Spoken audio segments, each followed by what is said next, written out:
Kurosawa village had been abandoned for 43 years. But when Reika entered with her camera, the ruins felt alive, breathing, watching, waiting. The fog hung thick and heavy, and every broken shoshi door creaked like something inside the houses was shifting to look at her. Kenji stayed in the car, annoyed, but Reika ignored him. She needed the perfect shot.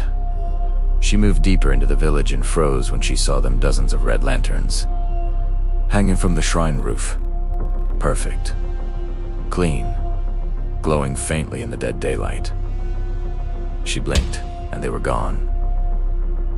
She lifted her camera and looked through the viewfinder. Suddenly the lanterns reappeared, swaying violently as if something was sprinting underneath them. Her heart dropped. She clicked 3 photos quickly. On the screen, the first was empty. The second showed the lanterns lighting up. The third showed a woman in a rotten wedding kimono standing in front of the shrine, holding a lantern dripping fresh blood. Reika turned around. No one was there.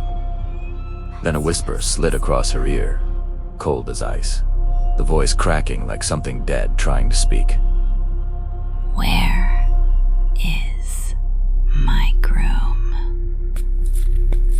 She didn't look back until she reached the car, but as they drove away, she saw her standing at the tree line, head hanging sideways, lantern glowing like a beating heart, watching them leave. That night at 3:17 a.m., Reika woke to a sickening sound, scratching, dragging, smearing. She walked into the living room and froze. Kenji was writing kanji across the wall using his fingers. His fingertips were shredded, leaving long streaks of blood as he wrote the same words over and over. Bridegroom, sunset, return.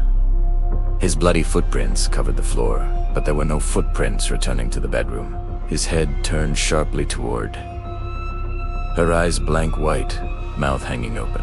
"She's waiting," he whispered, before his jaw cracked sideways with a loud snap.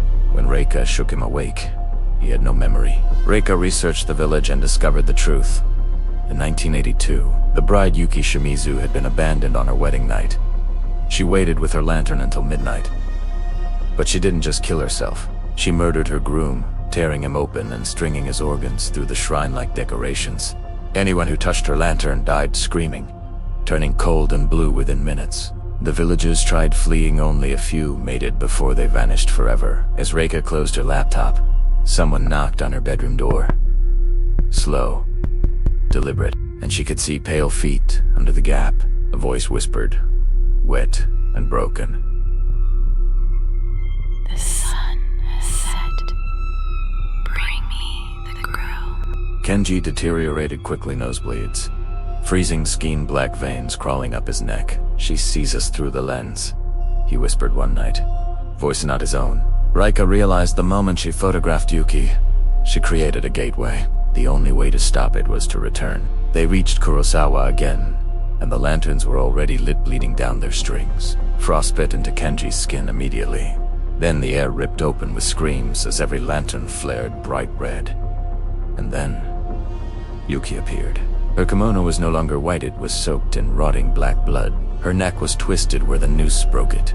Her mouth split across both cheeks, until it tore open like a shattered mask. Her lantern dripped something thick. Kenji was dragged forward by invisible hands, limbs twisting as though someone was bending him unnaturally just to hear the bones crack.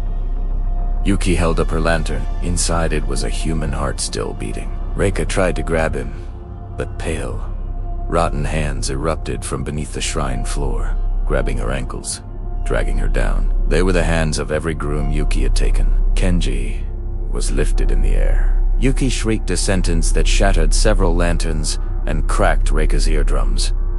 "Grooms never run again." Kenji's body snapped backward with a wet, explosive crunch. His chest tore open, ribs curling outward, like broken wings, as something dark crawled out of him. Before Reika could scream, Yuki dropped on her from above, moving spider-fast, head hanging sideways, mouth gaping wide enough to swallow a face. She pinned Reika to the ground, lantern dripping blood onto her eyes.